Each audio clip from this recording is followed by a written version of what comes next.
O História e Biografia de hoje traz uma nova história para você. Vamos falar um pouco sobre o príncipe John Charles Francis, ou John do Reino Unido, o príncipe esquecido, atendendo aos pedidos, já que no vídeo da rainha Mary de Teck, a sua mãe, muitos de vocês ficaram curiosos e pediram uma biografia sobre ele. Existem poucos dados e informações sobre a vida deste pequeno príncipe, já que, como sabemos, ele foi ocultado do público por padecer de epilepsia. Dificilmente hoje conheceríamos a existência deste menino.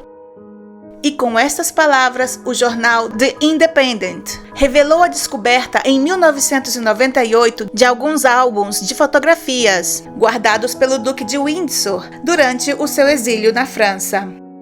Este é o príncipe perdido da Casa de Windsor, que escondeu toda a sua vida do público britânico por medo de envergonhar a família real. Sua fotografia aqui à direita nunca apareceu em nenhum jornal. O seu nome era Príncipe John e ele teria sido tio da atual rainha.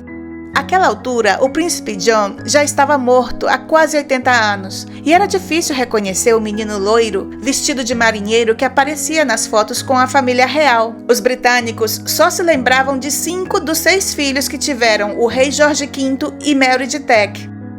Ele nasceu no dia 12 de julho de 1905 e foi o último dos 6 filhos do rei Jorge V e da rainha Mary de Teck. John, desde muito jovem, deu sinais de ser epilético, igual que o seu tio-avô, filho da rainha Vitória, Duque de Albany, que também era epilético. Como Leopoldo faleceu já adulto, a família teve esperanças de que John também chegasse à idade adulta, o que infelizmente não foi assim. Quando o príncipe tinha 4 anos, sofreu o primeiro dos ataques epiléticos, pelos quais, 2 anos depois, seria decidido que ele não compareceria à cerimônia de coroação do seu pai, Jorge V, junto aos seus irmãos. A família real temia que o menino sofresse um dos seus ataques em público e que houvera especulações contra a saúde da dinastia Windsor. Diante disso, a solução que os reis encontraram foi esconder John de qualquer ato público. John deixou de posar para os retratos oficiais da família real britânica. E em 1916, à medida em que os ataques eram mais frequentes e graves, ele foi enviado a morar com a sua babá em uma fazenda, uma casa de campo, perto de Sandringham. Os seus pais, com tantos compromissos oficiais, dificilmente visitavam o menino. Mas apesar de ter sido afastado de todos, incluindo a sua própria família, o menino vivia feliz naquela fazenda. Se dedicaria muito à jardinagem. Também tinha muitos livros e brinquedos, além de uma própria cozinheira, cocheiro, tutor particular e uma babá, a qual ele adorava e chamava carinhosamente de Lala. A sua mãe, a rainha Mary, inclusive quebrou o protocolo real, permitindo que crianças da região, da mesma idade de John, pudessem ir com frequência à granja para brincar com ele. John faleceu em 18 de janeiro de 1919, aos 13 anos, naquela fazenda em Sandringham. Somente após a sua morte foi que os reis anunciaram a sua doença. A rainha Mary de Teck escreveria assim no seu diário: "O nosso pequeno e querido John partiu de repente. O primeiro golpe no círculo familiar é difícil de suportar, mas as pessoas têm sido boas e empáticas, e isso ajudou muito o rei e a mim." Já em 1998, quando as fotos do príncipe vieram à tona, surgiram todo tipo de especulações, e muitos especialistas esclareceram na época que o menino não recebeu da sua família um trato desumano, como alguns chegaram a comentar. Tendo em conta que a época em que John viveu, era normal apartar os enfermos de epilepsia do resto da família. Muitos iam a manicômios e centros para perturbados mentais.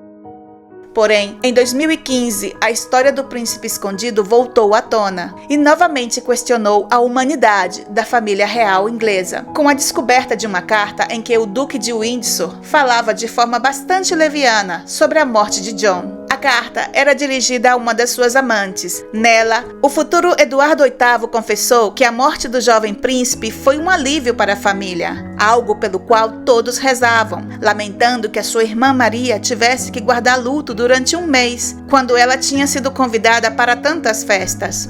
Eis aqui uns trechos da carta.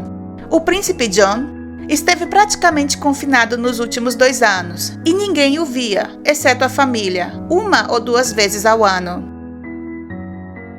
Ninguém ficaria mais devastado do que eu se algum dos meus outros irmãos tivesse morrido. Mas esse pobre menino já era mais um animal do que qualquer outra coisa. Ele era apenas meu irmão de sangue, nada mais.